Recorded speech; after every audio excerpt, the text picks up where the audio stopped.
Hi, I'm Tim. Welcome to our channel and thanks for logging on. Today we're discussing a high-impact regatta timer. This is the Rolex Oyster Perpetual Yacht-Master II 116688, harder hitting than the rock that killed the dinos. You can see and you can purchase this one on our website.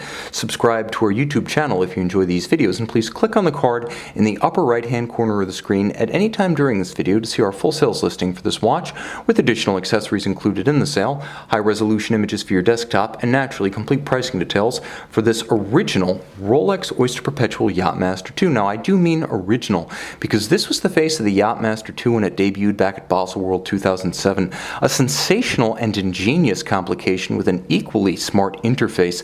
This is also a watch for those who believe Rolex means a gold Rolex, and for whom gold means yellow gold. This is a watch that is rightly compared to oversized 44 to 48 millimeter watches from the likes of Audemars Piguet and Hublot, or even as an alternative to Blancpain's 50 Fathoms. This watch may be all of the above, but above all, it's well designed to fit human-sized wrists.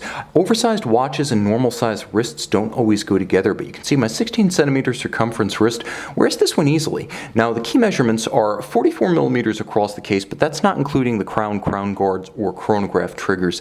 The watch might be slimmer than you expected.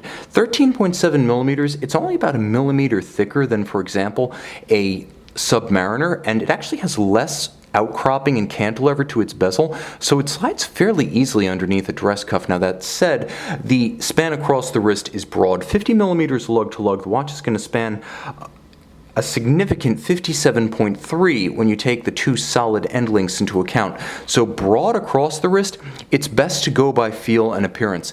If you think this watch looks like it fits my wrist well, I believe you're going to get the same impression on a 15 centimeter circumference wrist, which I would consider the lower limit for wearing this watch. And I would say if you're 15 and up in terms of wrist circumference, you're going to find absolutely no difficulty in wearing this one with both a fairly handsome proportion as well as physical security. Rolex designed this watch to fit the wrist like a glove fits the hand.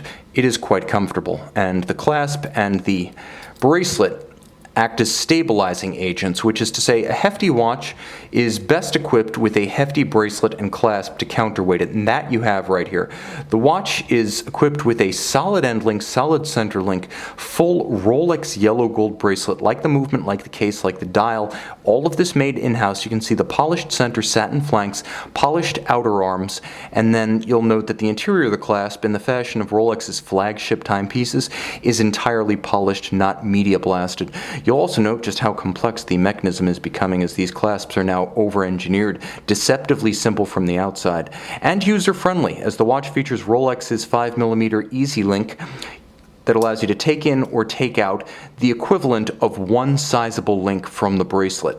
So you have that ability to fine-tune during periods of activity, inactivity, hot or cold. You also note Rolex Ergonomics at play. Plenty of channels between the links to allow moisture, heat, sweat, grit, and oil to ventilate on a hot day. You'll also note that the channels between the links are more scalloped on the underside than on the top to avoid pinching skin or pulling hair. The case is surprisingly elegant. Compared to something like a contemporary GMT Master, there's considerably more curvature to the case. It is not the super case profile, even if it is a super case. You'll note the sides are not relentlessly sheer. The lugs are not relentlessly squared off and horizontal. This is like an enormous Daytona Datejust or Day-Date. That's truthfully the comparison here. It is a scaled up version of those traditionally profiled Rolex cases. The bezel, however, is entirely Yacht-Master. It's a combination of yellow gold deposits, and a gloss blue Cerachrome ceramic cap. Now, it's also a functional part of the movement of the watch, and it alludes to the fact that the Yacht-Master is a programmable regatta timer that allows you to time from 10 to 0 and anything in between, with a memory function, so that if you do have a regatta in which multiple matches or sailing events within the regatta are held using the same countdown, your watch will remember that. Now, it's also a fly forward, fly back chronograph. We're going to get to all of that in the function. Let's talk about function. Okay. 100 meters water resistant. This is the original caliber 4160. So you take the crown and you thread it out. Don't pull it out, not necessary. Now you turn the bezel counterclockwise until you hear the click and the stop. Finally, you depress the pusher at 4 o'clock and it'll stay. Now you turn the crown clockwise and you set the watch to the desired countdown duration. And of course, if you turn it past 10, it simply retrogrades back. So there's plenty of visual fireworks for impressing your guests at dinner or your friends at a party, even if they don't quite get the underlying logic of the watch. So let's say I want to set my countdown to 9. Well, what I'm going to do at this point is I'm going to turn my ring command bezel back to its standard position, and you'll note the pusher pops out, and now I'm going to press the crown down. So I have set my countdown. So I can start my chronograph, I can activate the flyback, and restart at will. It is going to count down, and it's important to note that there's no alarm, there's no chime. You do have to pay attention to the countdown, but there's also a little bit of nuance to the operation of the flyback feature. If you're between 9 and 8, but you're closer to 9 minutes than 8 minutes, it will fly back to 9. Whereas if you're closer to 8 minutes than 9 minutes remaining on the countdown, it will actually fly forward to 8. And you can see how if I stop and reset, it will reset to 9. That's the mechanical memory function of the Rolex Caliber 4160. So I engage my chronograph. You note how it starts without any jump. It is a vertical clutch. It also has a column wheel function selector, so very crisp. When this debuted in 2007, it was the most complicated Rolex in-house caliber ever devised, and it's still a dead heat between this and the 9001 in the Sky Dweller. So you're getting one of the most sophisticated Rolex movements ever made. It does feature hacking seconds. It does feature automatic winding and a 3-day power reserve.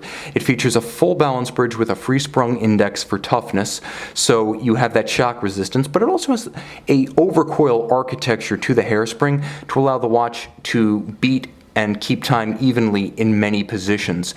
So you have that functionality, you have that relative resistance to timing deviation from gravity as well as shock and vibration, and then you have the fact that the watch with its screw-down crown, despite the ring command bezel, still a 100-meter water-resistant aquatic timepiece.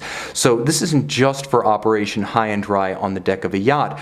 Other interesting features of the movement are the fact that it is a Liga profiled gear train, so highly sophisticated techniques used to actually create the gear profiles of this watch. There's a lot of unadvertised tech inside this movement that adds to the value of a Yacht-Master II purchase and gives the watch a level of horological credibility that is not entirely universal within the world of Rolex, where dials, bezels, cases, and crown shapes tend to dominate collector interest. If you're a movement guy and you want to try the world of Rolex, it doesn't get any better than this Rolex Oyster Perpetual Yacht-Master II, the 116688 in yellow gold.